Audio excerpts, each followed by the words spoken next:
Hello guys, my name is Abdul Wahid. आज हम English में पोएटिक डिवाइस के बारे में बात क्या करते हैं। पोएट जब कोई पोएम लिखते हैं, पोएटिक डिवाइस हम 5 टाइप के पोएटिक डिवाइस को पढ़ेंगे। सिमिली, मेटाफर, एलिट्रेशन, हाइपरबोल और एजोनेंस। इन सारी चीजों को हम देखेंगे कि सेंटेंस में कैसे इस्तेमाल होते हैं, कैसे उनको पहचाना जाता है। पहले तो आप अगर चैनल पर नए हैं तो चैनल को सब्सक्राइब कर लीजिए और घंटा जरूर दबा लीजिएगा ताकि वीडियो आप तक पहुंचती रहे। देखिए क्या होता है poetic device. Poetic devices are tools that a poet can use to create rhythm, enhance a poem's meaning or intensify a mood or feeling। यानी पोएट जब पोएम के अंदर पोएटिक डिवाइस को इस्तेमाल करता है तो क्या हो जाता है, एक टूल बन जाता है, एक औजार बन जाता है, एक हथियार बन जाता है। क्यों? क्योंकि उसको पोएम को पोएट जब पोएम लिखता है तो उसको रिदम देना होता है और पोएम को इन्हांस करने के लिए यानी मीनिंगफुल बनाने के लिए, उसके मूड और फीलिंग को समझने के लिए लोगों को ये पोएटिक डिवाइस को पोएम के अंदर पोएट इस्तेमाल करता है। देखिए पहला पोएटिक डिवाइस क्या है, सिमिली।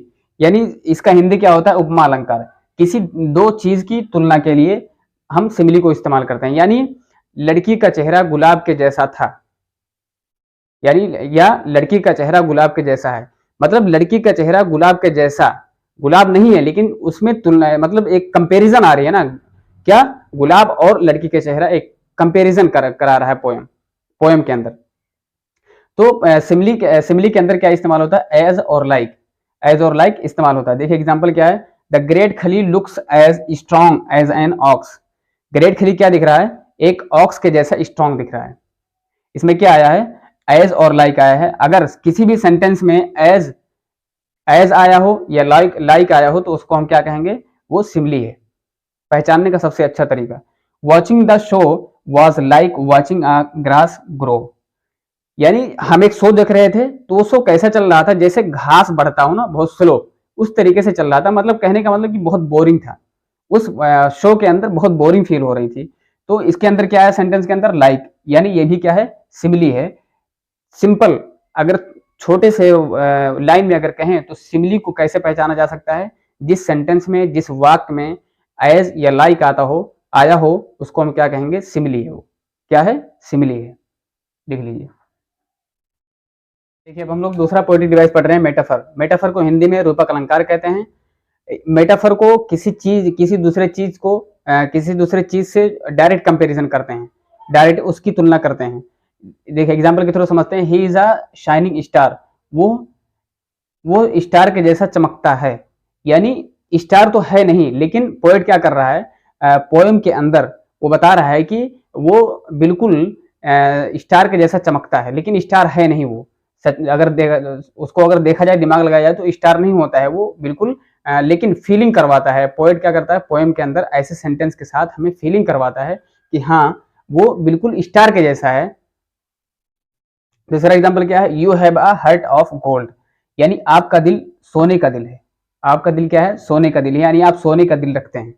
तो इसका मतलब क्या हुआ कि आपके अंदर सोने का दिल लगा है? नहीं, आपका दिल बिल्कुल सोने का जैसा है।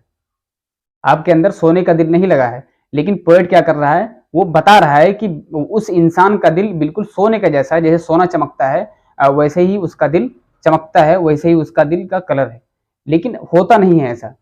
बस पोएट जो है उसको इंडिकेट करवा रहा है, उसको मतलब फील करवा रहा है कि हाँ ऐसा हो सकता है, लेकिन होता नहीं है रियल में। पोएटिक डिवाइस नंबर 3 पढ़ रहे हैं, एलिट्रेशन। अनुप्रास अलंकार, सेम फर्स्ट कॉन्सोनेंट साउंड। क्या हो, उस पोएम के अंदर यानी उस वाक्य के अंदर, उस पोएम के अंदर उस सेंटेंस कैसा स्टार्ट हो, कॉन्सोनेंट साउंड देता हो और कॉन्सोनेंट वर्ड से स्टार्ट होता हो, कॉन्सोनेंट लेटर से स्टार्ट होता हो। किरण किड्स केप्ट प्लेइंग। तो देखिए के आ रहा है ना पूरा, तो ये क्या है, ये कॉन्सोनेंट वर्ड है, कॉन्सोनेंट लेटर है। इसको हम क्या कहेंगे, इलिट्रेशन कहेंगे। तो पहचानने का सबसे आसान तरीका क्या है, इलिट्रेशन को, यानी कॉन्सोनेंट साउंड देता हो और सेम वर्ड से स्टार्ट हो, उसको हम क्या बोलेंगे, इलिट्रेशन कहते हैं। लिख लीजिए। पढ़ रहे हैं, चौथा पढ़ रहे हैं, हाइपरबोल। क्या होता है, हाइपरबोल में हम इसमें सेंटेंस को देखते हैं कि बहुत बढ़ा चढ़ा के बात किया जाता हो, बहुत जैसे एग्जाम्पल के थ्रू समझते हैं।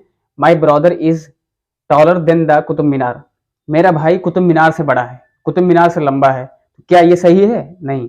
मतलब बहुत बढ़ा चढ़ा के बोल दिए ना, बहुत ज्यादा फेंक दिए। अब लपेटना है तो लपेट लो। बहुत ज्यादा फेंक दिया कि my brother is taller than the Qutub Minar, यानी मेरा भाई क्या है, बहुत लंबा है, कुतुब मीनार से लंबा है, कुतुब मीनार से भी लंबा है। देखिए दूसरा एग्जाम्पल क्या है, I have told you 1000 time about this. मैंने बताया है आपको 1000 से अधिक बार बताया, यानी 1000 बार बताया है कि पढ़ाई करिए, पढ़ाई करिए, पढ़ाई जरूरी है, पढ़ाई जरूरी है। मतलब गिने तो नहीं ना, काउंट तो किए नहीं है, लेकिन क्या एक बढ़ा चढ़ा के बोल रहे हैं ना कि 1000 बार बताए हैं, ना तो आप गिने ना तो हम गिने हैं।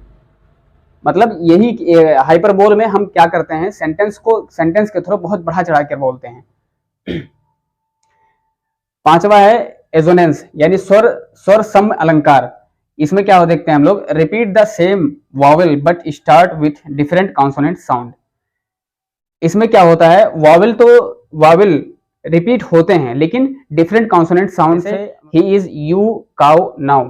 देखिए एच के बाद क्या है, एच जो है कॉन्सोनेंट है और ओ क्या है, वॉवेल है, यानी इन सेंटेंस में दोनों आ गया ना, दोनों आया, लेकिन स्टार्ट किससे हो रहा है, एच, मतलब कॉन्सोनेंट से स्टार्ट हो रहा है। इसमें देखिए ये कॉन्सोनेंट है, उसके बाद क्या आ रहा है, वॉवेल आ रहा है। ये कॉन्सोनेंट है, ये वॉवेल आ रहा है, ये कॉन्सोनेंट, ये वॉवेल आ रहा है। तो सेंटेंस को बहुत मतलब पोएटिक डिवाइस को हम बहुत आसानी से समझ जाएंगे कि हाँ ये सिमिली है, मेटाफर है, एलिट्रेशन, हाइपरबोल है और एजोनेंस है। सारी चीजें देख लिए, इसको छाप लीजिए।